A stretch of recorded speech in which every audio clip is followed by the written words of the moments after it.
Hi అండి, welcome to our channel Satyavani's kitchen.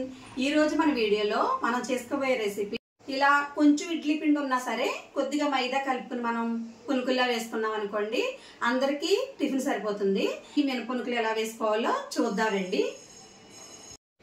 ఇంత తక్కువ మినప్పిండితో మనం ఇంట్లో కావాల్సిన వాళ్ళందరికీ కూడా టిఫిన్ రెడీ చేసేసుకోవచ్చండి, చాలా ఈజీగా. చూసారు కదా, ఇలా మినప్పిండిలో కొద్దిగా మనం 1/2 కప్ వరకు మైదాని యాడ్ చేస్తున్నానండి. దీనిలోనే 1 కప్పు వరకు ఆనియన్స్, ఈ 2 ఉల్లిపాయలు ఇలా సన్నగా తరిగి ఉంచానండి, ఇవి కూడా వేసేసుకుందాము. ఇలా 2 పచ్చిమిరపకాయలు చిన్నగా కట్ చేసి సన్నగా వేసుకోవాలండి. దీనిలోనే కొద్దిగా కొత్తిమీర ఇలాగా సన్నగా కట్ చేసి వేసుకోవాలి. దీనిలోనే కొంచెం కరివేపాకు, ఇది కూడా వేసేసుకుని దీంట్లో కొద్దిగా వంట సోడా 1/2 స్పూన్ ఉంటుందండి, ఇది కూడా వేసుకుంటే బాగుంటాయి. నేను ఇడ్లీ పిండిలో ఆల్రెడీ సాల్ట్ వేసాను కనుక మనం మైదా పిండిని యాడ్ చేసుకున్నాం కదా, దానికి సరిపడా కొద్దిగా సాల్ట్ వేసుకోవాలండి. చిటికెడు పసుపును కూడా యాడ్ చేస్తున్నానండి. ఇదంతా కూడాను మనం బాగా మిక్స్ చేసుకోవాలి.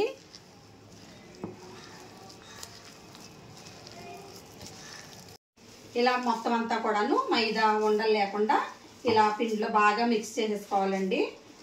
మనం ఎక్కువ క్వాంటిటీ తీసుకుంటే కనుక మైదా పిండిలో కొద్దిగా వాటర్ని యాడ్ చేసుకుంటే సరిపోతుంది. నేను చాలా తక్కువ వేస్తున్నాను కాబట్టి సరిపోయింది. లేదంటే కనుక 1/4 కప్పు వరకు వాటర్ వేసుకుని కలుపుకుంటే గట్టిగా రావండి పునుకులు అనేది.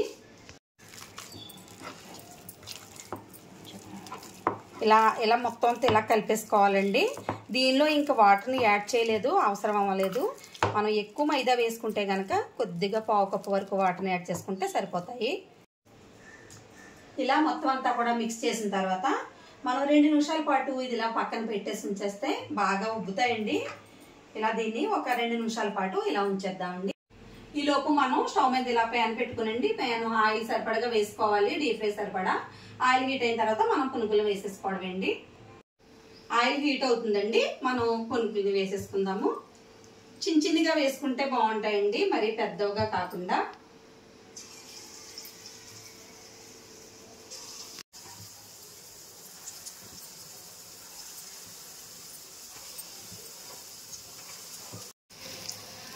ఇలా ఒక పక్క వేగిన తర్వాత రెండో పక్క కూడా తీసేసుకుని మొత్తం అంతా సమానంగా వేగేలా చూడాలండి. ఇవి వేగిపోనియండి, తీసేస్తున్నాను. రోజు ఇడ్లీ పెడితే తినరు కదండి పిల్లలు, అలాంటప్పుడు ఇలా ఒక్కొక్కసారి ఇలా పునుగుల్లో వేస్తే ఇష్టంగా తింటారు కదా. ఇలా మిగిలిన పిండి అంతా కూడా ఇలా మొత్తం అంతా ఇలా పునుగుల్లో వేసేసుకోవాలండి.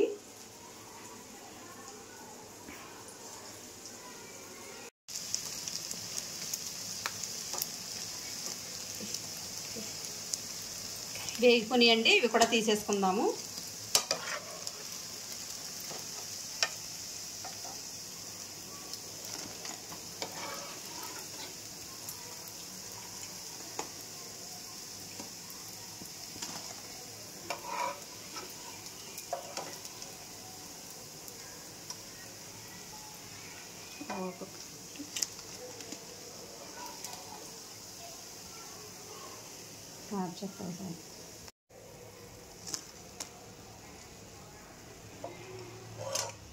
చూసారు కదండి, చక్కగా మినప్పునుకులు ఎంత బాగా వచ్చినాయో.